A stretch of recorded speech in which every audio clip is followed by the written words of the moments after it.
It's May 9th, 1662, and another remarkable event is about to be uncovered by Arion, Rebecca, and Olly, the Retrospectors.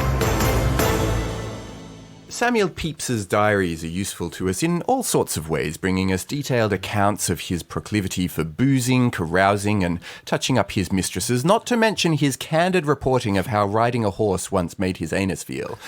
But among his many unquestionable literary contributions, he also brought us the first historical report of seeing a show starring the popular ultra-violent puppet Mr. Punch, which he recorded after a visit to Covent Garden today in history in 1662. Yeah, it was standard chill Friday after work drinks in Covent Garden for Pepys, where he came across what he describes as an Italian puppet play that is within the rails there, which is very pretty, the best that ever I saw, and a great resort of gallants, so obviously drawing quite a crowd. And he actually mentions Italian puppet shows a couple more times in his diary. But what he would have been talking about at the time were marionettes, puppets on strings, not the hand-glove puppets that we know in Punch and Judy shows today. Like Stromboli in Pinocchio. Yeah, exactly. And, Arion, you mentioned ultra-violent. At the time, they wouldn't have been ultra-violent.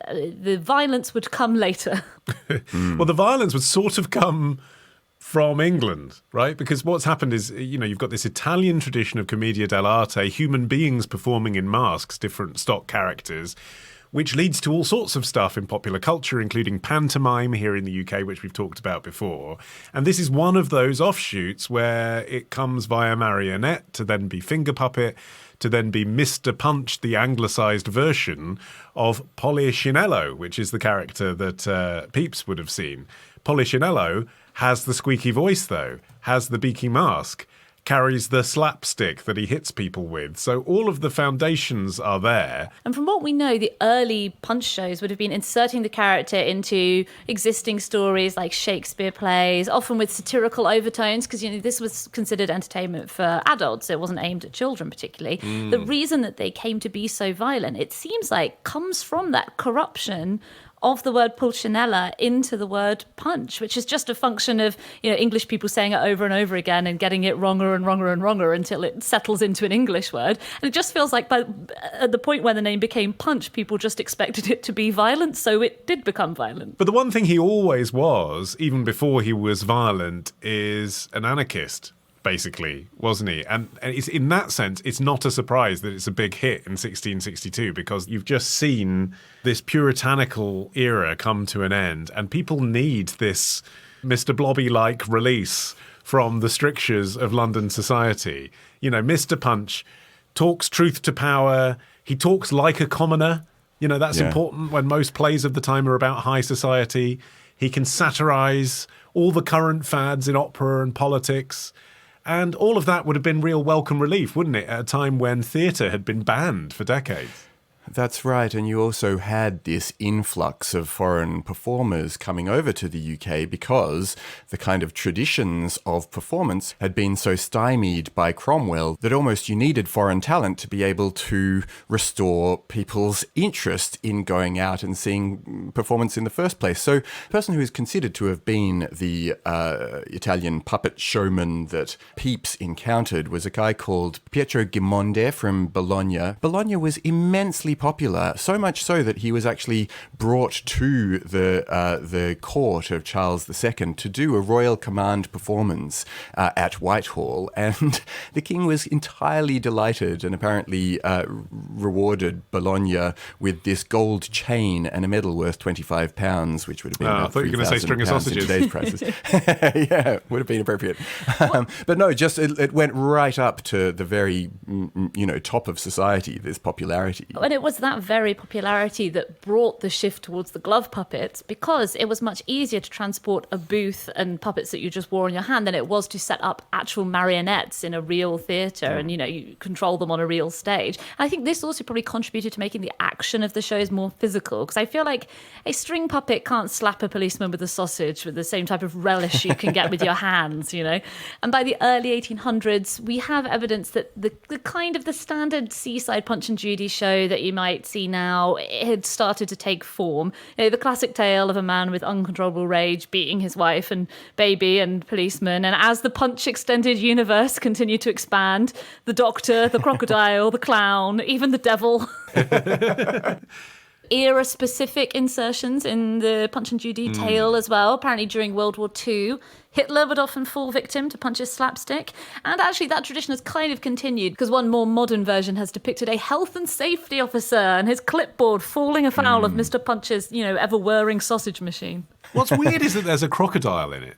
You have any idea what? Why is there like Italy and Britain do not have crocodiles? One of the explanations that I read was that, you know, in times where his ultimate foe ended up being the devil, when that wasn't really okay to have the devil being depicted around the place, that they just sort of swapped in the crocodile puppet as being a representative of pure evil. Your explanation raises more questions.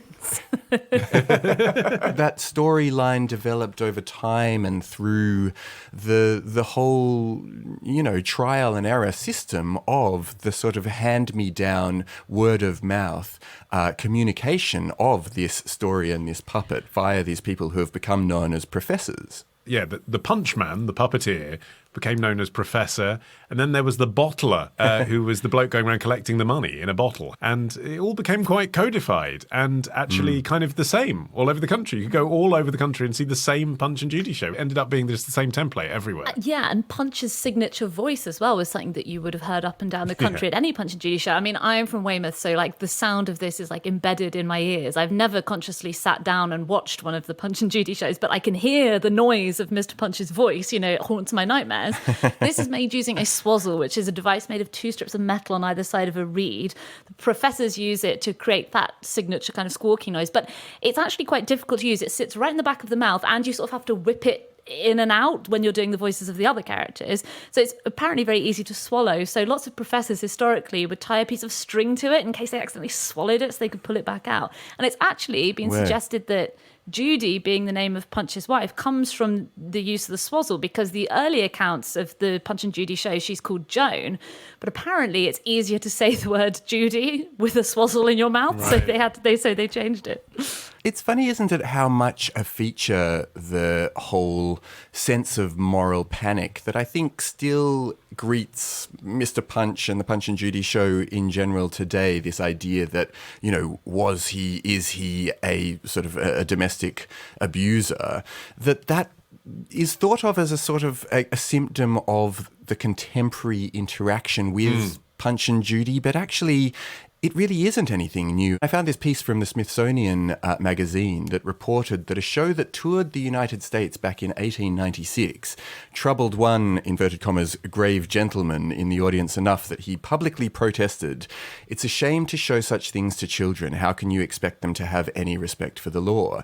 And this really has been going on since the very beginning, you know, this sort of debate on whether Mr. Punch is just a funny character or whether there's something darker beneath what he's communicating, and it shouldn't be a show that's shown to kids at all. Yeah, I mean, even earlier in 1849, Charles Dickens talks about Punch and Judy in a letter, and he says, "I regard it as quite harmless in its influence, and as an outrageous joke which no one in existence would think of regarding as an incentive to any kind of action or as a model for any kind of conduct." So he's defending it, but that itself implies that it needed defending, that even in 1849, people were saying, you know, children and families shouldn't be watching this show.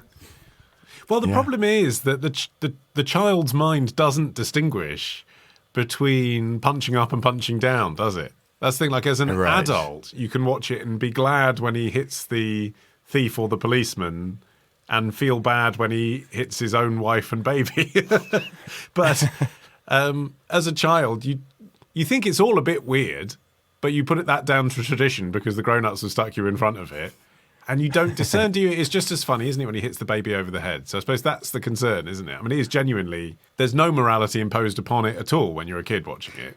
It's just silly. No, and it's sort of an appeal to our most antisocial, anarchic impulses. It's almost like a falling down, but for, the 17th century. It speaks to that. It speaks to the lizard brain, the part of your brain that says, that baby crying is annoying. Like, shut up, wife. Screw you, policeman, trying to tell me what to do. I'm going to hit all of you with the slapstick. Tomorrow. In 1887, he was one of the fighters selected to give a private exhibition for the Prince of Wales. Ditch the ads and get a Sunday episode when you join Club Retrospectors. Subscribe now on Apple Podcasts. Part of the Acast Creator Network.